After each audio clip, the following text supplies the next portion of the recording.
In today's video, I'm going to teach you 10 tips and tricks that only the pro evade players know. Let's go ahead and get right into it. Alright guys, so my first tip in this video is that this game is not a first person only game. You could actually switch over to third person, and I highly recommend doing it because it's a lot better for you.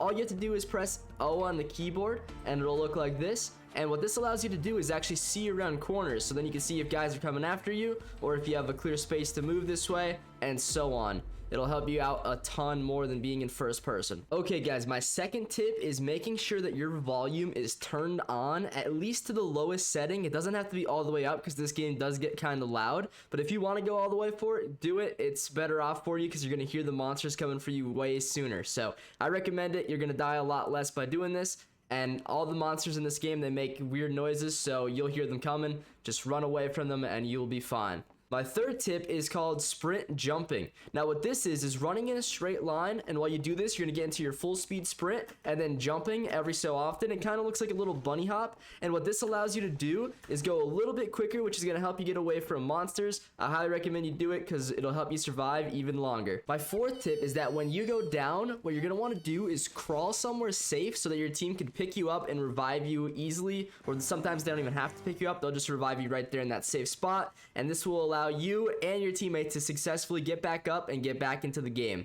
My fifth tip, kind of building on the fourth tip here, is make sure that your carried button is turned on when you are down. This will allow you, to actually be picked up and be brought to safer areas, which is just better off for you and your teammate. My sixth tip is that in the pre-game stage, when you get like 30 seconds to just run around, use this time wisely to explore the map to kind of get a feel for it, especially if you're new to the game. This will help you out when you're trying to run away from monsters. Now this one right here is pretty simple, but I'm talking about the other maps. Those ones will, be a little bit more beneficial to you. My seventh tip is equipment. At the main menu on the left side here, there's the equipment side, and in here you could buy tons of different stuff. Go to item shop, and I recommend you go to usables and buy the barrier. This costs $80 dollars in the game. It's pretty cheap. You get money just from playing, and this ability allows you to block entryways so that the monsters can't go through there, but you can still walk through them whenever you want, and so could anyone else in the lobby. So this is a really good tool to use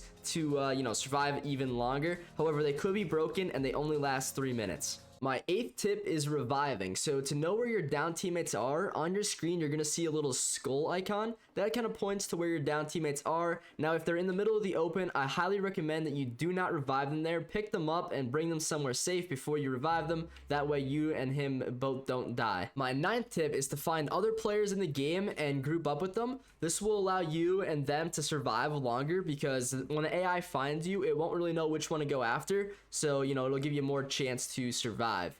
And also, real quick, this is those little barriers that I was talking about. If I were to sit in here, the monsters really wouldn't be able to get me until the 3 minutes is done or until it breaks it. So you see how it's getting red? That means it's breaking it. Okay guys, so my final tip in this video is by pressing tab, it'll actually show you like everyone in the game, and this allows you to see who's alive, who's dead, and so on. And this is really important because if you're the last one alive, you know that they're all going to be coming after you. I mean, like, all the monsters will be coming after you. However, if you're alive and there's like the whole lobby still alive, that means you'll have time to go out and try to do the objective, and you might be able to make it. And I believe that's the phone to get, the transportation to get out of here. So might be doable now because everyone's still alive.